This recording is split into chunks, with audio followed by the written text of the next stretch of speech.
नमस्कार दोस्तों, भक्ति भारत चैनल में अब लोगों को स्वागत है।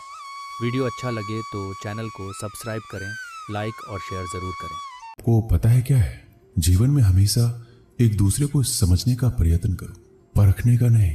लोग बदलते नहीं हैं, बस सिर्फ इतना होता है, या तो आप में उनकी दिलचस्पी खत्म हो जाती है या आपसे ज्यादा दिलचस्प उन्हें कोई और मिल जाता है।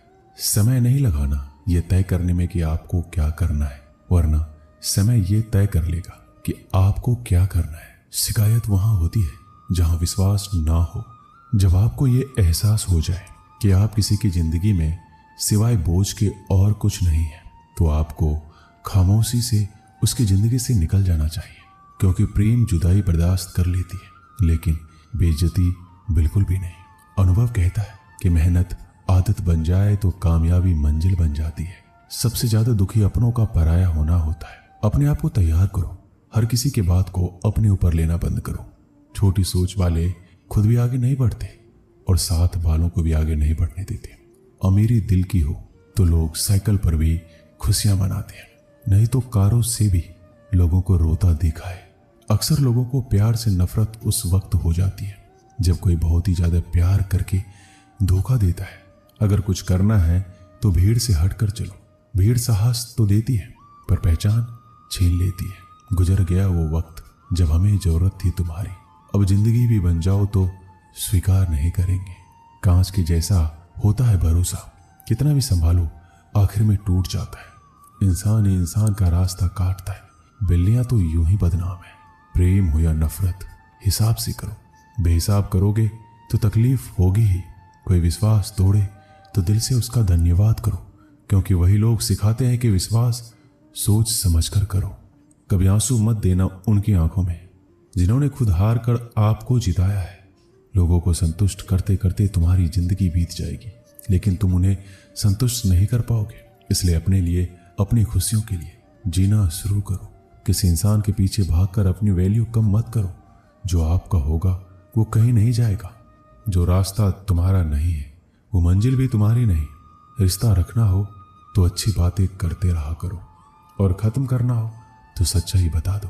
कभी कभी नए लोग पुराने से वफादार मिल जाते हैं। आजकल के इंसान दिल से नहीं, जरूरत से रिश्ता बनाते हैं।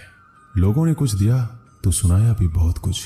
हे ईश्वर, एक तेरा ही दर है जहां कभी ताना नहीं मिला। असफलता में कुछ गलत नहीं है, लेकिन सफलता के लिए कोशिश ना करना जरूर गलत है। जिंदगी को समझना बहुत मुश्किल है। कोई सपनों के खातिर अपनों से दूर रहता है तो कोई अपनों के खातिर सपनों से दूर।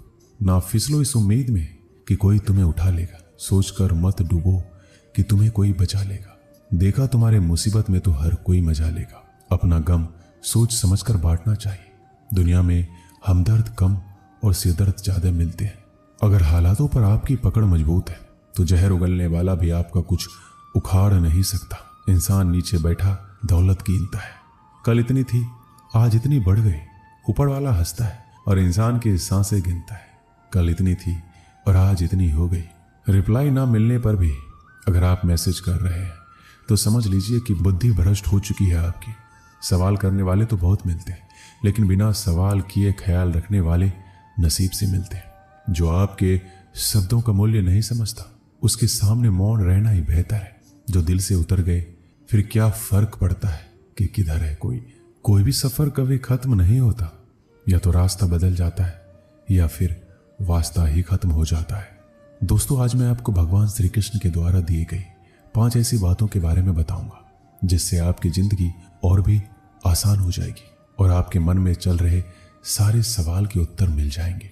श्री कृष्ण कहते हैं, लोग क्या कहेंगे इस बारे में विचार करके ही कार्य करने चाहिए। ये गीता का सबसे क्रांतिकारी संदेश है, क्योंकि आज के मोटिवेशनल स्पीकर कहते हैं कि लोग क्या कहेंगे इसकी परवाह मत करो। लोगों का तो काम है कहना। लेकिन जो दुनिया के सबसे बड़े मोटिवेशनल स्पीकर हैं, यानी कि स्वयं श्री कृष्ण, जब महाभारत में अर्जुन कहते हैं कि माधव, ये सब मेरे चाचा ताऊ हैं, मेरे गुरु हैं, मैं इनको नहीं मार सकता, मैं युद्ध नहीं करूंगा, तो श्री कृष्ण कहते हैं, हे पार्थ, मन की इस दुर्बलता को त्याग दो, नपुंसकता को प्राप्त मत हो, गांडीव उठाओ और युद्ध करो, क्योंकि अगर तुम इस युद्ध भूमि में आकर युद्ध नहीं लड़ोगे तो लोग तुम्हें युगों युगों तक कायर और डरपोक कहेंगे। तो श्री कृष्ण यहाँ अर्जुन से कह रहे हैं कि अगर युद्ध नहीं करोगे तो दुनिया तुम्हें कायर कहेगी। इससे आप खुद समझ सकते हैं कि लोग क्या कहेंगे। इस बात की परवाह करनी चाहिए, क्योंकि अगर किसी को लोगों के गलत कहने का भय नहीं होगा तो वो गलत और अनैतिक काम करने से पहले सोचेगा ही नहीं। तो अगर एक दो लोग आपको कुछ उल्टा सीधा कहते हैं तो उसकी मत सुनो, लेकिन अगर सभी लोग आपको गलत बोलते हैं तो ये मत कहो कि लोगों का काम है कहना। अपने अंदर झांको और देखो कि आप कहां पर गलती कर रहे हैं। श्री कृष्ण दूसरी बात कहते हैं, इंसानियत के सिवा इस दुनिया में कुछ भी नहीं रहता है। इंसान जब पैदा होता है तब वो नंगा आता है, जब वो मरता है तब उसको ऐसे ही जला दिया जाता है, उसके साथ में कुछ भी नहीं जाता। जिंदगी में आपको जो कुछ भी यहाँ आने पर मिला है वह आपके आने से पहले किसी और का था, और जब आप यहाँ से चले जाओगे तो किसी और का हो जाएगा।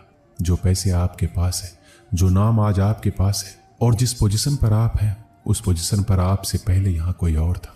आज भले ही आप हो, लेकिन कल कोई और आपसे वो छीन लेगा। दोस्तों, यही सृष्टि का नियम है और ये भागवत गीता की सबसे बड़ी सीख है जो हर एक आदमी को समझना चाहिए। तो अगर बदलाव ही इस दुनिया का नियम है तो ऐसी कौन सा चीज है जो हमेशा रहती है? तो कोई ऐसी चीज जरूर होगी जो हमारे मरने के बाद भी इस दुनिया में रहेगी। वो चीज है इंसानियत। सबसे पहले आप एक अच्छे इंसान बनिए। हर एक मनुष्य उस परमात्मा का अंश है और हम सीधे तौर पर उस परमात्मा से जुड़े हुए हैं। दोस्तों, हमारी आत्मा कभी गलत नहीं हो सकती, पर हम शरीर के सुखों के लिए गलत कर्मों को करने में लग जाते हैं और उनका नतीजा भी गलत होता है। आज हमारे पास जो कुछ भी है, चाहे हमारा प्यार हो, कोई रिश्ता या फिर पैसा या नाम हो, वो सब हमसे एक ना एक दिन छिन जाएगा या दूर चला जाएगा। यही सृष्टि का नियम है। जो कल किसी और का था आज आपका है, लेकिन जो आज आपका है वो आने वाले दिनों के बाद किसी और का हो जाएगा। इसलिए किसी भी चीज का अहंकार ना करें और हर एक व्यक्ति के साथ आदर के साथ पेश आए। श्री कृष्ण तीसरी बात कहते हैं कि कर्म करो, फल की इच्छा मत करो। मनुष्य कर्मों के बंधन से बंधा हुआ है। हम एक क्षण भी बिना कर्म किए नहीं रह सकते। जब हम सोते हैं तब भी हमारा मन काम करता है। मनुष्य कभी कर्म किए बिना नहीं रह सकता, लेकिन अगर जीवन में तरक्की करनी है तो मनुष्य को निष्काम भावना के साथ अपना कर्म करते जाना चाहिए। फल की कोई भी इच्छा नहीं रखना चाहिए। ज्यादातर लोग जब कोई काम करते हैं तो हमेशा इस भावना के साथ करते हैं कि इस कार्य को करने से मुझे भविष्य में कुछ लाभ मिलेगा कि नहीं। लेकिन श्री कृष्ण कहते हैं फल की इच्छा रखने में इंसान में कामुकता बढ़ती है और वो इंद्रियों के अधीन हो जाता है। इसलिए हमें कर्मयोग के सिद्धांत का अनुसरण करना चाहिए। कर्मयोग यानी बिना फल के इच्छा किए कर्म करना चाहिए। बिना इच्छा के कर्म करने का एक फायदा यह भी होता है कि आप काम पर ज्यादा ध्यान दे पाते हैं। श्री कृष्ण चौथी बात बताते हैं, लड़ाई से डरने वाले मिट जाते हैं। जिंदगी एक उत्सव है, संघर्ष नहीं। यदि आप अपनी जिंदगी को संघर्ष समझते हैं तो निश्चित ही वह संघर्षमय होने वाली है। हालांकि जीवन के कुछ मोर्चों पर व्यक्ति को लड़ने के लिए हमेशा तैयार रहना चाहिए। जो व्यक्ति लड़ना नहीं जानता, युद्ध उसी पर थोपा जाएगा या उसको सबसे पहले मारा जाएगा।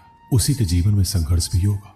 महाभारत के पांडवों को यह बात श्री कृष्ण ने अच्छे से सिखाई थी।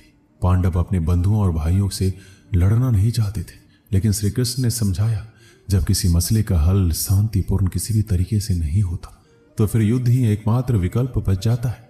कायर लोग युद्ध से पीछे हटते हैं, इसलिए अपनी चीज को हासिल करने के लिए कई बार युद्ध करना पड़ता है और अपने अधिकारों के लिए कई बार लड़ना पड़ता है। श्री कृष्ण पांचवी बात कहते हैं, काम, क्रोध और लोभ नरक के 3 द्वार हैं। जब मनुष्य अपने कर्मों के फल का इच्छा रखता है तो उसके मन में काम की उत्पत्ति होती है। यह काम ही मनुष्य का सबसे बड़ा दुश्मन है, क्योंकि यह आग की तरह जलता रहता है। मनुष्य चाहे अपने कामनाओं की पूर्ति का कितना ही प्रयास क्यों ना कर ले, परंतु वो कभी काम को संतुष्ट नहीं कर सकता। और जब कामनाओं की पूर्ति नहीं होती तो क्रोध पैदा होता है और क्रोध के आवेग में आकर मनुष्य कई गलतियां करता है जो उसे और नीचे ढकेल देती है। काम की उत्पत्ति का एक कारण लोभ भी है, क्योंकि मनुष्य अगर उतने से संतोष कर ले जितना उसके पास है, अगर वो अपनी इच्छाओं को कम कर दे तो अपने शत्रु काम पर विजय पा सकता है। इसलिए सबसे पहले तो जीवन में संतोष रखना चाहिए। सांसारिक सुखों के इच्छा को त्याग दो, क्योंकि उनसे मिलने वाला सुख बहुत ही श्रेणिक होता है जो कभी व्यक्ति को तृप्त नहीं कर पाता। इंद्रियां और मन ही काम का जन्म स्थल है। इसलिए अगर काम रूपी इस दुश्मन को हराना है तो अपने इंद्रियों को वश में करना सीखो और उन्हें भगवान में लगाओ। एक समय की बात है, अफ्रीका महाद्वीप में हीरों की कई खानों की खोज हो चुकी थी, जहां से बहुतायत में हीरे प्राप्त हुए थे। वहां के एक गांव में रहने वाला किसान अक्सर उन लोगों की कहानियां सुना करता था जिन्होंने हीरों की खान खोजकर अच्छे पैसे कमाए और अमीर बन गए। वह भी हीरे की खान खोजकर अमीर बनना चाहता था। एक दिन अमीर बनने के सपने को साकार करने के लिए उसने अपना खेत बेच दिया और हीरो की खान की खोज में निकल पड़ा। अफ्रीका के लगभग सभी स्थान छान मारने के बाद भी उसे हीरो का कुछ पता नहीं चला। समय गुजरने के साथ उसका मनोबल गिरने लगा। उसे अपना अमीर बनने का सपना टूटता दिखाई देने लगा। वह इतना हताश हो गया कि उसके जीने की तमन्ना ही समाप्त हो गई और एक दिन उसने नदी में कूदकर अपनी जान दे दी। इस दौरान दूसरा किसान, जिसने पहले किसान से उसका खेत खरीदा था, एक दिन उसी खेत के मध्य बहती छोटी नदी पर गया। उस नदी के पानी में से इंद्रधनुषी प्रकाश फूटता दिखाई पड़ा। उसने ध्यान से देखा तो पाया कि नदी के किनारे एक पत्थर पर सूर्य की किरणें पड़ने से वह चमक रहा था। किसान ने झुककर वो पत्थर उठा लिया और घर ले आया। वह खूबसूरत पत्थर था। उसने सोचा ये सजावट के काम आएगा और उसने उसे घर पर ही सजा लिया। कई दिनों तक वह पत्थर उसके घर पर सजा रहा। एक दिन उसके घर एक मित्र आया। जब उसने वह पत्थर देखा तो हैरान रह गया। उसने किसान से पूछा, मित्र, तुम इस पत्थर की कीमत जानते हो? किसान ने जवाब दिया, नहीं, मेरे ख्याल से यह हीरा है, शायद अब तक खोजे गए हीरो में सबसे बड़ा हीरा है। किसान के लिए इस बात पर यकीन करना मुश्किल था। उसने अपने मित्र को बताया कि उसे यह पत्थर अपने खेत की नदी के किनारे मिला है। वहां ऐसे और भी पत्थर हो सकते हैं। दोनों खेत पहुंचे और वहां से कुछ पत्थर नमूने के तौर पर चुन लिए। फिर उन्हें जांच के लिए भेज दिया गया। जब रिपोर्ट आई तो किसान के मित्र की बात सच निकली। वो पत्थर हीरे ही थे। उसके खेत में हीरो का भंडार था। वह उस समय तक खोजी गई सबसे कीमती हीरे की खदान थी। दूसरा किसान उस खदान की वजह से मालामाल हो गया। पहला किसान दर दर भटका और अंत में जान दे दी, जबकि हीरे की खान उसके अपने खेत में उसके कदमों तले थी। दोस्तों, इस कहानी से हमें क्या सीख मिलती है? इस कहानी में हीरे पहले किसान के कदमों के तले थे, लेकिन वो पहचान नहीं पाया और उसकी खोज में भटकता रहा। ठीक वैसे ही हम भी सफलता प्राप्ति के लिए अच्छे अवसरों की तलाश में रहते हैं। हम उन अवसरों को पहचान नहीं पाते या पहचान कर भी महत्व नहीं देते जो हमारे आसपास ही छुपे रहते हैं। जीवन में सफल होना है तो आवश्यकता है बुद्धिमानी और परख से उन अवसरों को पहचानने की और धैर्य से अनवरत